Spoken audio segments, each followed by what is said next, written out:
Timekeeper, now that we have given the report, Madam Z said we won't have any other assignments for a while. It may be a little abrupt to ask, but I was wondering if you would like to take a heritage train ride with me.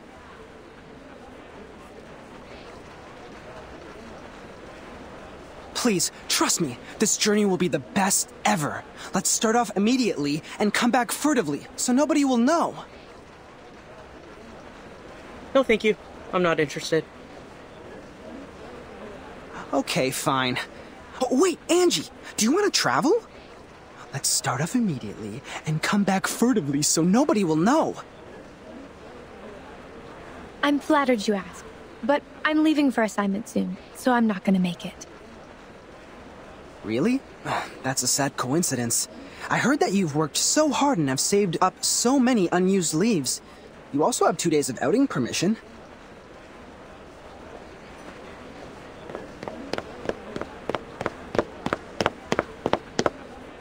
Oh, hey guys.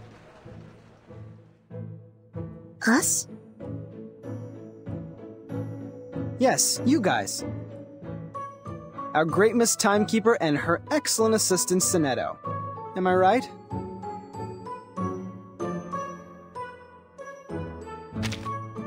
Accepting the title Great without hesitation, you are really the Verdun we've heard about. Heard about? We all know the trouble you stirred up. I was several grades above you. Though the instructors prohibited any discussions of that incident, they couldn't stop people from being curious. But soon no one asked about that anymore, because it is the wrong thing to do, and there was no vacancy in the guardhouse. Anyways, I remember you. Don't worry, Timekeeper. Although his manner is debatable, he's not a bad person. He was the one who received the Outstanding Contribution Award in the latest annual appraisal. Allow me to introduce... But no, wait! Don't use that name. Here with Timekeeper, just call me Horopedia, which I prefer. Okay, Mr. Horopedia. I've never heard of this nickname of yours. It's a long story. I can share with you at another time. Now, let's get down to business. Have you guys heard of the myth of the Green Lake campsite?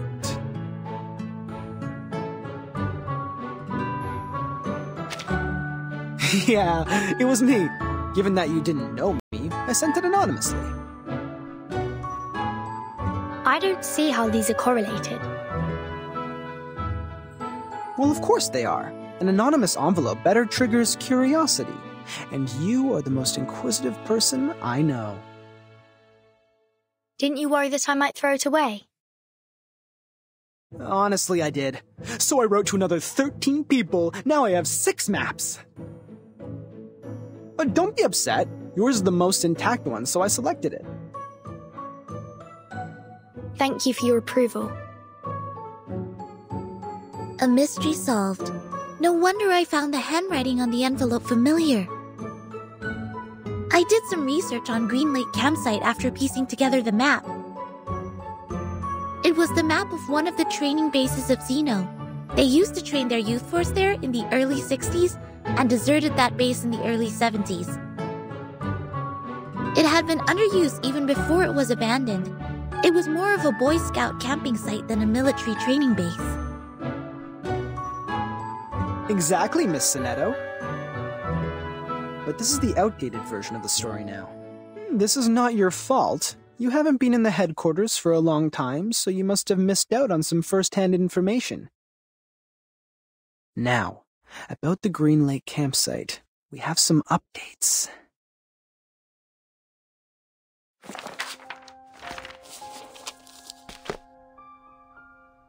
That was a night in 1971, a night with pouring rain.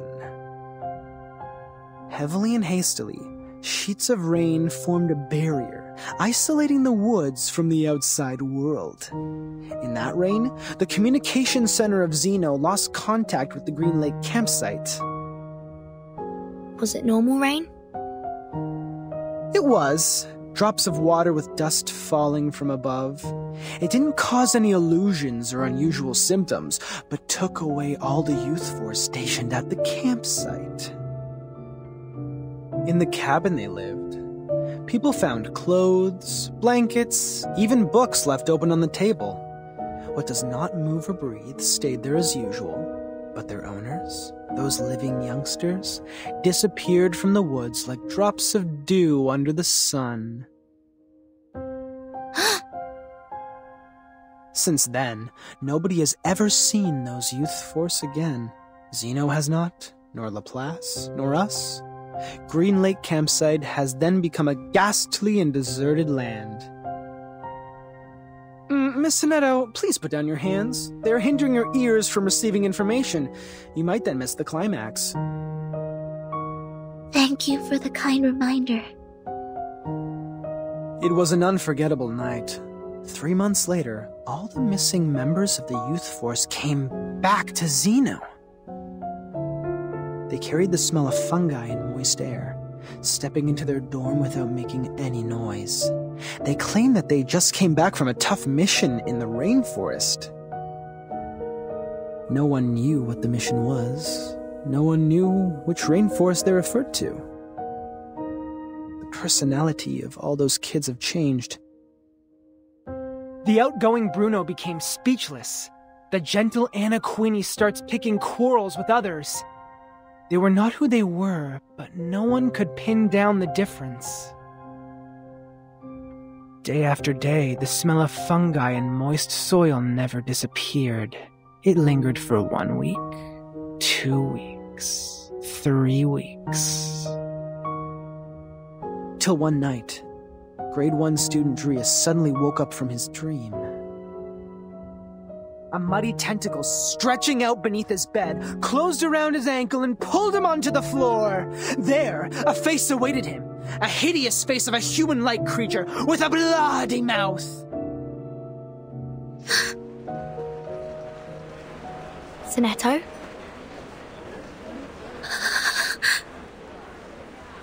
Sonetto, easy. You're going to break your wand. I know. I was just a bit caught off guard. It has never come to my mind that such a bizarre event would take place within an official institution. Funny story, Mr. Horopedia. As an urban myth, however, the ending is way too clear and powerful. The element of drama ruins its authenticity. You're good at making stories. Next time you can be more meticulous. Huh? Zeno Armaments Academy. The best military talents training base at present. The members of Youth Force were relatively younger, with less combat experience and capability compared to those graduates.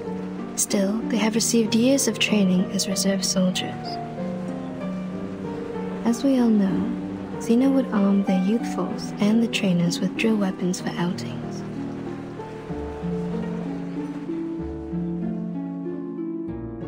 It was nearly impossible to wipe out a Youth Force in the territory of Zeno without being noticed by the Academy. I see. So it's not true, just a made-up story. Miss Tooth Fairy, did you come back from the trip? I've rerouted my journey to a new destination. My companion suggested us to meet at the Foundation first, so I came back earlier. Anything wrong with the original destination? It's fine and safe, but now I have a better place to go. It's a place of myths and danger. There once lived many adolescents. With any luck, I will embrace a harvest of baby tea. No way. The place you're heading is... It's Green Lake Campsite. But wasn't it a story? A story made up by Mr. Horopedia? He made up part of it, such as the bloody hands underneath the bed and the midnight screaming. Except for those, the rest is exactly the same as I know. But, as you just said, in their own training base, it's almost impossible for the youth force to be... It proves that Green Lake Campsite is out of this world, a place worth visiting. You're 3 minutes and 15 seconds late, Miss Tooth Fairy. No worries. I didn't waste my time waiting. We need more people to join us. Angie and Adolf have turned me down, but Verdun and Sonetto haven't walked away yet. I am trying to win them over. I think I'm almost there. Now, they are really attracted by the Green Lake, so we are starting off soon. Attracted? Pardon me, Mr. Horrorpedia. We did not plan to go there, and we certainly do not feel any strong attraction to that place. Oh, really? But Verdun seems to be very attracted. Or am I mistaken about the look on her face? Timekeeper! I am kind of attracted indeed. See that? I am right. I'm glad to see you in an adventurous spirit, Miss Verdun.